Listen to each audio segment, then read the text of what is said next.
तेरी आँखों के दरिया का उतरना भी। मेरी इज्जत अब तुम्हारे हाथ में है।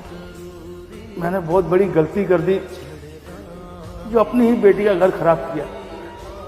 मुझे माफ कर दो बेटा, मेरी बेटी को रख लो। क्या हो पापा जी, आप तो बड़े तैश में लेके गए थे कि कभी भी इस दहलीज पे वापस नहीं आएंगे।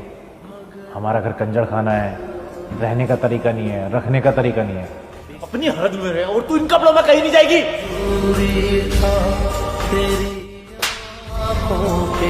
तमीज से औकात में रहे, समझी? और दामाद जी, अपनी ना औकात और हद में रहो। मेरे सामने मेरी बेटी को थप्पड़ मार रहे हो। शायद तुम्हें पता नहीं मैं कौन और क्या चीज हूं, समझे तुम? कैसे ससुर हो यार? तुम्हारी बेटी मेरे साथ तुम्हारी आंखों के सामने से बदतमीजी कर रही है और तुम इसकी साइड ले रहे हो। क्या कर रहे हैं वो?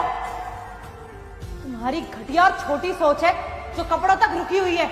इवन तुम्हारी नहीं, तुम्हारे पूरे खानदान की घटिया सोच है। मेरे खानदान की सोच घटिया है, तुम्हारे खानदान की और तुम्हारे बाप की सोच घटिया है। आवाज नीचे रख के बात कर। मेरे पापा को कुछ बोलने की जरूरत नहीं है। जब से तेरे से शादी करी है ना, इस घर को नर्क बना लिया है। मेरी गलती थी तेरे से शादी करना, पर क्या लगा रखा है? मेरी बेटी को मैंने इसलिए नहीं भेजा, उसने नहीं भेजा। अरे तुम्हारी बेटी ने इस घर को घर नहीं शमशान घाट बना रखा है, जीते जी मार रखा है हमें। मेरे माँ बाप इसके साथ रहने के लिए 1 मिनट के लिए तैयार नहीं है। और मैं तो खुद ही नहीं चाहता था कि मेरी बेटी की तुमसे शादी हो। वो तो मेरी बेटी ने जिद करके तुमसे शादी कर ली, लेकिन गलती की मैंने तुम्हारे साथ शादी करवा के फटीचर गरीब कही के। क्या ड्रामा लगा रखा है? ऐसा ही है ना तो घर के बाहर चली जा, तलाक दे, खत्म कर। चल बेटी। और हाँ, देख लूंगा तुम्हारे को कोर्ट में। जब कोर्ट के चक्कर लगवाऊंगा ना तो तुम्हारे तलवे घिस जाएंगे, समझे तुम? चला बेटी। ठीक है, देख लूंगा।